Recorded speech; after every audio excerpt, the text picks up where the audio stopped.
नमस्कार, मैं हूं आपके साथ श्वेता झा। शाम के 7 बज चुके हैं और 7 गुड न्यूज के साथ हम हाजिर हैं। हम आपको आज के 7 गुड न्यूज के बारे में बताएंगे और सबसे पहले बात आज की सबसे बड़ी गुड न्यूज की करेंगे। आज राष्ट्रीय बाल पुरस्कारों का ऐलान हुआ है। अलग अलग बैकग्राउंड से आने वाले 20 बच्चों को प्रधानमंत्री राष्ट्रीय बाल पुरस्कारों से सम्मानित उन्होंने किया और ऐसे में आज की जो हमारी पहली गुड न्यूज है वो इसी से जुड़ी हुई है। 20 बच्चों को प्रधानमंत्री राष्ट्रीय बाल पुरस्कार। जी हाँ, आपको बता दें कि इन बच्चों ने वीरता, कला एवं संस्कृति, पर्यावरण, इनोवेशन, साइंस, टेक्नोलॉजी, समाज सेवा और खेलकूद जैसे विभिन्न क्षेत्रों में असाधारण बाल प्रतिभा का परिचय दिया है। इन पुरस्कार विजेताओं में बिहार के रहने वाले वैभव सूर्यवंशी भी शामिल हैं। आप सभी बच्चों को मैं हृदय से ढेर सारा आशीर्वाद देती हूँ।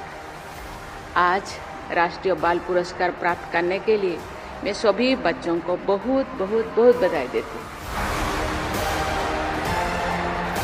राष्ट्रपति से सम्मानित होते हुए ये वो बच्चे हैं जिन्हें प्रधानमंत्री राष्ट्रीय बाल वीर पुरस्कार से सम्मानित किया गया है। वीर बाल दिवस के मौके पर शुक्रवार को कुल 20 बच्चों को प्रधानमंत्री राष्ट्रीय बाल पुरस्कार से सम्मानित किया गया। इन बच्चों को 18 राज्यों और केंद्र शासित प्रदेशों से चुना गया है। राष्ट्रपति द्रौपदी मुर्मू ने इन बच्चों को सम्मानित किया। सभी पुरस्कार विजेता बच्चों ने अलग अलग क्षेत्रों में असाधारण योगदान दिया है।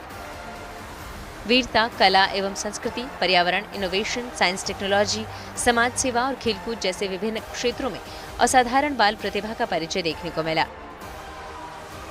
राष्ट्रीय बाल पुरस्कार पाने वाले बच्चों में ऑपरेशन सिंदूर के दौरान बॉर्डर पर जवानों को चाय नाश्ता देने वाले फिरोजपुर के श्रवण सिंह भी शामिल हैं। हमारे जब मिशन सिंदूर शुरू हुआ था, हमारे गांव में फौजी आए थे जब पाकिस्तान के लड़ाई हो रही थी और हमारे फौजी आए थे उधर और वो हमारे लिए रक्षा के लिए आए थे। फिर मैंने सोचा चलो उनकी अभी सेवा करते हैं। फिर मैं दूध, चाय, लस्सी, बर्फ लेके जाता था उनके लिए रोज। कैसा लग रहा है जब अवार्ड मिल रहा है? मुझे बहुत अच्छा लग रहा है। मुझे अवार्ड मिला, मैंने सपने भी नहीं सोचा था। राष्ट्रीय बाल पुरस्कार पाने वाले बच्चे अलग अलग उम्र और अलग अलग बैकग्राउंड से आने वाले बच्चे हैं। इन 20 बच्चों में से 14 साल के क्रिकेटर वैभव सूर्यवंशी भी शामिल हैं। वैभव पुरस्कार लेने के लिए दिल्ली में है, इसलिए वो आज विजय हजारे टूर्नामेंट में बिहार की तरफ से मैच नहीं खेल रहे हैं। राष्ट्रपति मुर्मू ने इस मौके पर बच्चों को संबोधित किया और उम्मीद जताई कि इन बच्चों की असाधारण कार्यों से देश के बाकी बच्चों का भी मनोबल बढ़ेगा। मुझे विश्वास है कि आप जैसे वीर और प्रतिभाशाली बच्चे निरंतर अच्छा काम करते रहेंगे। ये तो शुरुआत है, जिंदगी बहुत उड़ान करने के लिए बाकी है। मुझे लगता है उन आपके प्रतिभा से भारत जरूर उत्साहित होगा और बहुत सारे बच्चे आपको फॉलो करेंगे। वो भी अपना अपना हुनर दिखाने के लिए वो भी प्रयास जरूर करेंगे। पुरस्कार प्राप्त करने वाले 2 बच्चों को मरणोपरांत पुरस्कार दिया गया। इनमें तमिलनाडु की व्योमा प्रिया और बिहार के कमलेश कुमार का नाम शामिल है। इनके पुरस्कार माता पिता ने लिए। पुरस्कार ग्रहण कर रहे हैं कमलेश कुमार के पिता श्री दुखी शाह, जो कि मुझे अवार्ड मिल रहा है मेरे बेटे की वजह से। जो मेरा बेटा ने वीरता दिखाया है उसके लिए मुझे अवार्ड मिल रहा है। बहुत खुशी की बात है। इस दुनिया में नहीं रहा, लेकिन उसकी वीरता की वजह से मुझे प्रधानमंत्री की वजह से और माननीय राष्ट्रपति की वजह से यहाँ से पुरस्कार मिल रहा है। राष्ट्रपति के कार्यक्रम के बाद पीएम मोदी ने पुरस्कार प्राप्त विजेता बच्चों से मुलाकात की और पीएम ने उन बच्चों से उनकी कहानियां पूछी और सदा आगे बढ़ते रहने का मंत्र दिया।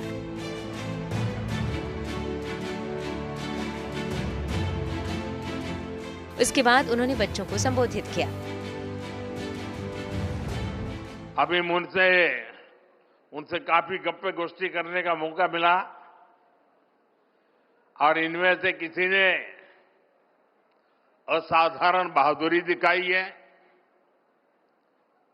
किसी ने सामाजिक सेवा और पर्यावरण के क्षेत्र में सराहनीय काम किया है। इनमें से कुछ विज्ञान और टेक्नोलॉजी में कुछ इनोवेट किया है, तो कई युवा साथी खेल, कला और संस्कृति के क्षेत्र में योगदान दे रहे हैं।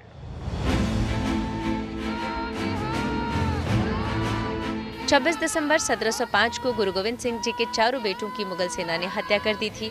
उनकी शहादत का सम्मान करने के लिए पीएम मोदी ने 2022 में 26 दिसंबर को वीर बाल दिवस मनाने की घोषणा की थी और आज इसी कड़ी में चौथा वीर बाल दिवस मनाया जा रहा है। Bureau report, good news today. अब आपको लिए चलते हैं कश्मीर की खूबसूरत वादियों में, यानी पहलगाम, जहां एक बार फिर से पर्यटन की उड़ान को पंख मिल गए हैं। जी हां, बर्फ की सफेद चादर ओढ़े पहलगाम की हसीन वादियों में एक बार फिर से जश्न की रौनक लौट आई है। ऐसे में हमारी आज की जो अगली यानी कि दूसरी गुड न्यूज है वो है पहलगाम में विंटर कार्निवल का आगाज। देखिए, पहलगाम विश्व प्रसिद्ध पर्यटन स्थल है और यहाँ पर विंटर फेस्टिवल का शानदार आगाज हो चुका है, जहां पर अगले 7 दिनों तक पर्यटकों को रोमांच, संस्कृति और संगीत का अनूठा संगम देखने को मिलेगा। और इस खूबसूरत नजारे को आंखों में कैद करने के लिए भारी संख्या में लोग पहाड़ों का रुख कर रहे हैं।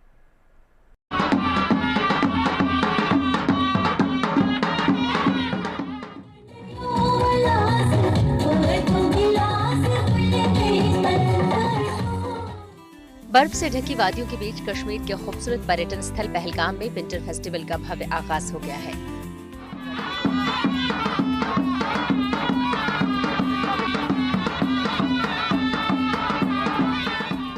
सात दिनों तक चलने वाला ये विंटर फेस्टिवल इस बार पर्यटकों के लिए खास आकर्षण केंद्र बना हुआ है। विंटर कार्निवल का आगाज हो चुका है। 7 रोज तक चलने वाले इस फेस्टिवल का मकसद ज़्यादा से ज़्यादा पर्यटकों को पहलगाम की तरफ आकर्षित करना है। ताहम खुशी की बात यह है कि नया साल मनाने के लिए भारी संख्या में टूरिस्ट जो है वो पहलगाम की तरफ रुख कर रहे हैं, जिससे यहाँ के मुकामी लोगों में काफ़ी खुशी नजर आ रही है। फेस्टिवल के दौरान देश विदेशों से आए सैलानी कश्मीर की समृद्ध संस्कृति, पारंपरिक खान पान और बेमिसाल हस्तशिल्प का अनुभव कर रहे हैं।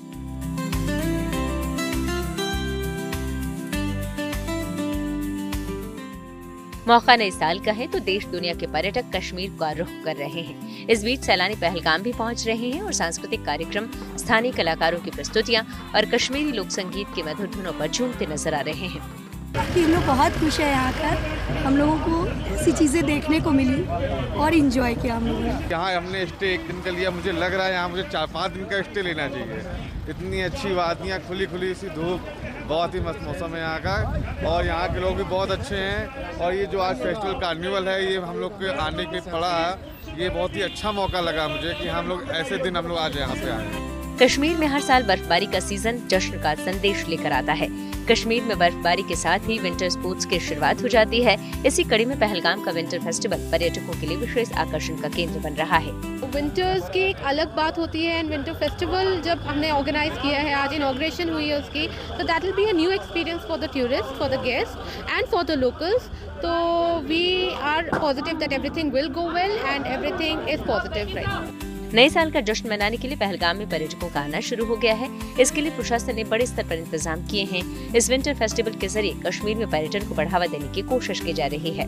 ये एक पॉजिटिव मैसेज आगे भेजने के लिए हमारा मकसद यही है, सबका मिलजुल के जो ये फेस्टिवल भी हो रहा है हमारा, इसमें सारे स्टेक होल्डर, जो लोकल स्टेक होल्डर है हमारे पहलगाम एरिया के, उन्हीं का ये प्रोग्राम है, उन्होंने मतलब इसमें शमूलियत करी है। हमारा एक सपोर्ट है सरकार की तरफ से उनको। बाकी जो भी ये फेस्टिवल हो रहा है, ये बिल्कुल हमारे जो लोकल स्टेक होल्डर है उनकी बदौलत हो रहा है। ये इन तस्वीरों में अंदाजा लगाया जा सकता है कि नए साल के मौके पर पहलगाम में जश्न और भी खास होगा, क्योंकि बर्फीली वादियों के बीच लोक संस्कृति के रंग यहाँ बिखरे हुए हैं और देश विदेश से आए सैलानी लोक संगीत और सांस्कृतिक प्रस्तुतियों का लुत्फ उठा रहे हैं। लोग अपना वेकेशन मनाने आए हुए हैं और ये ऑर्गेनाइजेशन हम लोगों ने आपस में सब लोगों ने मिलकर किया, बहुत अच्छा लगा। यहाँ के लोग बहुत सपोर्टिव हुए, आप सब लोग आइए, पहलगाम बहुत सेफ और बहुत अच्छा है। यहाँ के लोकल लोग बहुत सपोर्टिव है। फील बहुत अच्छा हुआ, बहुत हैप्पी फील कर रही हूँ और बहुत एक्साइटेड हूँ इन वादियों में। आप भी विजिट करें और आप यहाँ सेफली फील कर सकते हैं। स्थानीय लोगों की मदद से पर्यटन विभाग ने पहलगाम में विंटर फेस्टिवल की शुरुआत की है, जो पहाड़ों की सर्दियों के पर्यटन को बढ़ावा दे रहा है, बल्कि कश्मीर की सांस्कृतिक पहचान को वैश्विक मंच तक पहुंचाने की दिशा में भी एक मजबूत कदम साबित हो रहा है। पहलगाम से अशरफ वानी के साथ bureau report, good news today. अब बात गोल्डन बॉय नीरज चोपड़ा की शादी के रिसेप्शन की। करनाल में कल Olympic gold medallist Neeraj Chopra और उनकी पत्नी हिमानी ने रिसेप्शन आयोजित किया था, जिसमें बड़े बड़े दिग्गज पहुंचे। और ऐसे में हमारी जो अगली यानी कि जो तीसरी गुड न्यूज़ है इसी से जुड़ी हुई है।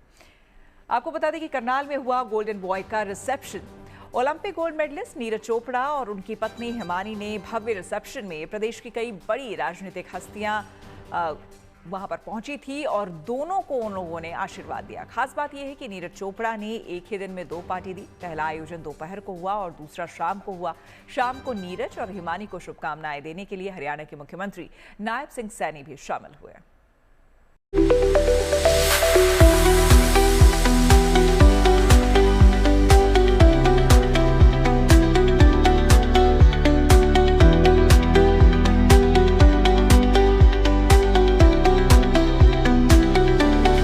दो खिलाड़ियों का अद्भुत मिलन, एक जेवलिन थ्रो का सितारा तो दूसरी टेनिस की चैंपियन। 2 सितारों के जमीन पर इस मिलन का समा तो अद्भुत होना ही था। फूलों से सजा माहौल, मध्यम बजता संगीत, एक से बढ़कर एक मेहमान। शाही अंदाज में Olympic gold medallist Neeraj Chopra और हिमानी मोर की जब एंट्री हुई तो जो जहां था वहीं खड़ा होकर बस देखता रह गया। बिल्कुल राजसी अंदाज में नीरज और हिमानी का रिसेप्शन कल रात यानी गुरुवार को हरियाणा के करनाल के द ईडन होटल में हुआ। नीरज हिमानी के रिसेप्शन पार्टी में हरियाणा की राजनीति, प्रशासन, कलाकार और खेल जगत की बड़ी हस्तियों ने शिरकत की। मुख्यमंत्री नायब सिंह सैनी ने नीरज चोपड़ा और उनकी पत्नी को एक बुके और भगवान श्री राम की प्रतिमा भेंट कर आशीर्वाद दिया। सीएम नायब सिंह बिल्कुल अलग अंदाज में भगवा पगड़ी पहनकर इवेंट में पहुंचे। इसके अलावा बीजेपी प्रदेश अध्यक्ष मोहन लाल बडौली और विधानसभा स्पीकर हरविंदर कल्याण भी दूल्हा दुल्हन को आशीर्वाद देने पहुंचे। नीरज और हिमानी की शादी 16 जनवरी को हिमाचल प्रदेश में हुई थी।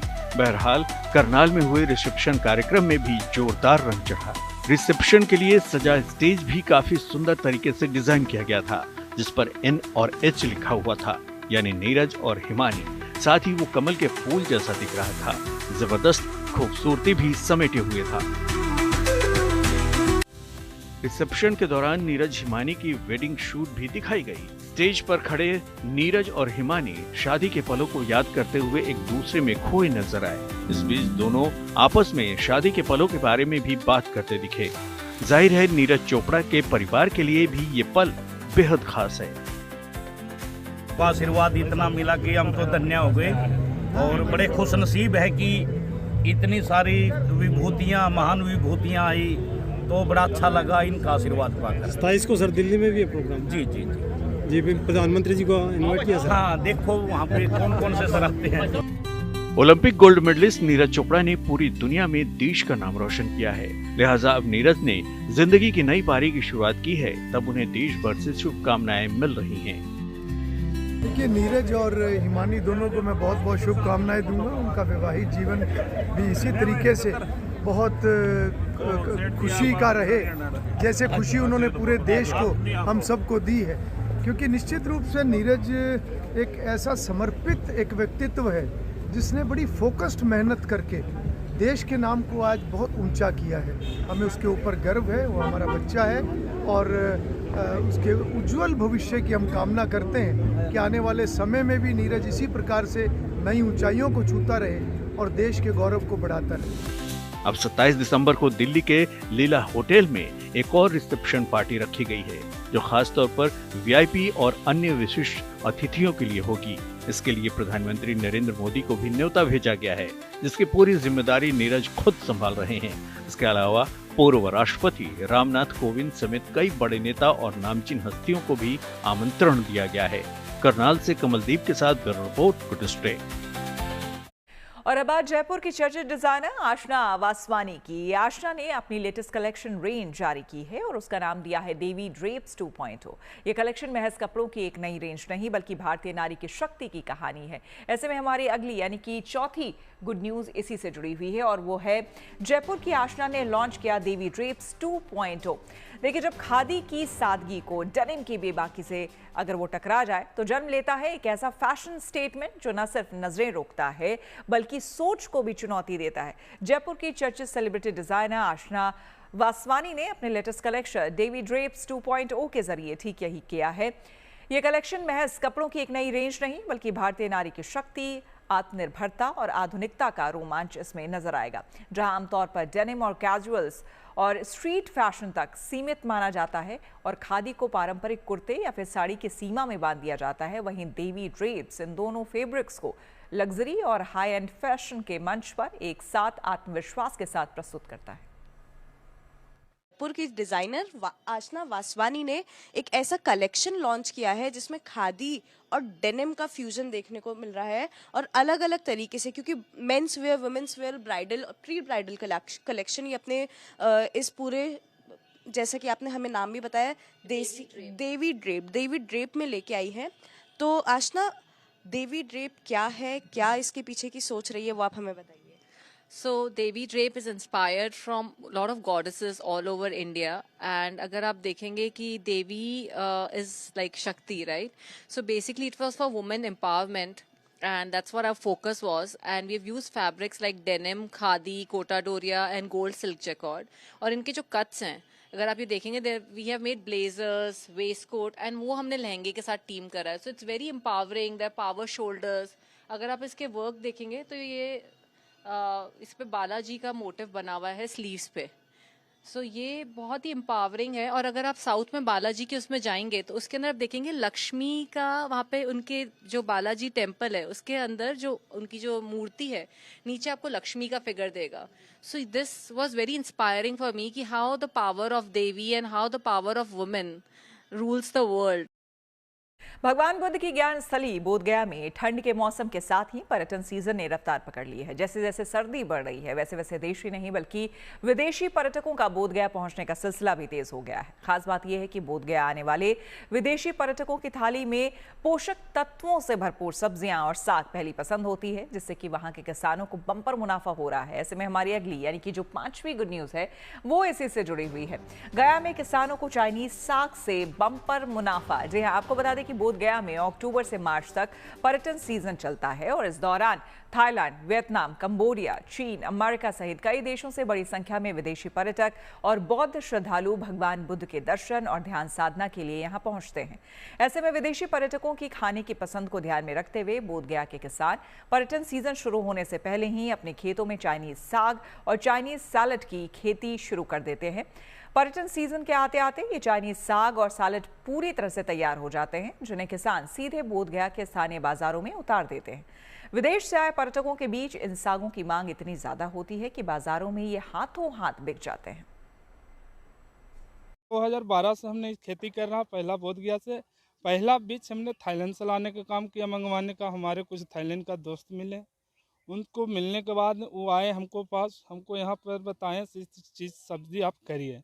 जब हम करने लगे 2012 में मार्केट में पहला उतारे, पहला मैं पेचे साग उतारे, फिर लाल पीला वाला सलाद उतारे हैं, फिर ब्रोकली लाए हैं हमने बोधगया शिफ्ट में हमको बीच आया। उसको बाद में बोधगया में रेस्टोरेंट जितने हुए, होटल वाले हुए या फुटपाटी दुकानदार हुए, इन लोग धीरे धीरे अपना बना के बेचने लगे। 2012 से पैदा कर रहा हूँ। इसको सीज लाए हैं थाईलैंड से, वियतनाम से आता भी है। ऑर्डर देने पर मेरा फ्रेंड भैया को है, वो ला के देते हैं। इसको खेती बहुत दिन से कर रहे हैं, 12 साल से कर रहे हैं। और अब बात औरैया में हो रही मशरूम की खेती की। औरैया में ऐसा बटन मशरूम का प्लांट लगा है जहां पर महिलाओं को भी रोजगार मिल रहा है। ऐसे में हमारी अगली यानी कि जो 6ठी गुड न्यूज है वो इसी से जुड़ी हुई है। मशरूम की खेती में महिलाओं को रोजगार। आपको बता दें कि इस समय औरैया जिले में पहला ऐसा बटन मशरूम का प्लांट लगा हुआ है जहां पर लगभग 2 से 2.5 क्विंटल प्रतिदिन मशरूम मार्केट में सप्लाई किया जाता है। इस प्लांट को बिधूना नगर के सूरजपुर में गिरेंद्र पाल सिंह ने लगाया है। गिरेंद्र पाल सिंह के द्वारा यहां पर करीब 15 लोगों को रोजगार दिया गया है। इस प्लांट में 5 महिलाएं भी काम करती हैं। इन महिलाओं के द्वारा बटन मशरूम को तोड़कर उसकी पैकिंग की जाती है। महिलाओं को आत्मनिर्भर बनाने के लिए इस दिशा में ये एक बढ़िया कदम है। आपको दिखाते हैं ये मशरूम की खेती जो है ना, ये यहाँ और यह जिले के बिधूना नगर में की जा रही है। ये बटन मशरूम है और इससे अधिक बड़ी संख्या में ऐसे जो है पैदावार किया जा रहा है और यहाँ जो है महिलाओं को भी रोजगार मिला हुआ है। यहाँ महिलाएं जो है इससे जो तोड़ती हैं, तोड़ने के बाद उसे पैकिंग के लिए ले जाती हैं। लेकिन अगर बात करें औरैया जिले का शायद ये सबसे बड़ा बटन मशरूम का ये प्लांट लगा हुआ है। इस प्लांट में सारी व्यवस्थाएं रखी गई हैं और यहाँ करीबन 15 से 16 लोग काम करते हैं। इस बटन मशरूम के प्लांट में लगभग 2 से 2.5 कुंटल डेली बटन मशरूम निकलता है। उसके बाद ये बिधूना, दिव्यापुर, औरैया, अन्य जगहों पर ये सप्लाई किया जाता है। संगम की रेती पर 3 जनवरी से माघ मेले की शुरुआत होने जा रही है। पौष पूर्णिमा के पहले स्नान पर्व के साथ ही कल्पवास की शुरुआत हो जाएगी। इन कल्पवासियों के लिए संगम किनारे गंगा की शुद्ध मिट्टी से चूल्हे बनाए जा रहे हैं। ऐसे में हमारी अगली यानी कि 7वीं और आखिरी गुड न्यूज, माघ मेले में कल्पवासियों के लिए मिट्टी के चूल्हे। जी हाँ, देखिए 3 जनवरी की तारीख जैसे जैसे नजदीक आ रही है, संगम किनारे साधु संतों का शिविर, कल्पवासियों की टेंट सिटी, पुलिस की चौकियां समेत दूसरी तैयारियां नजर आने लगी है। ये भव्य तैयारी उन करोड़ों आस्थावान श्रद्धालुओं के लिए हो रही है जो कि 3 जनवरी से संगम में आस्था की डुबकी लगाने और कल्पवास के लिए यहाँ पहुंचने वाले हैं।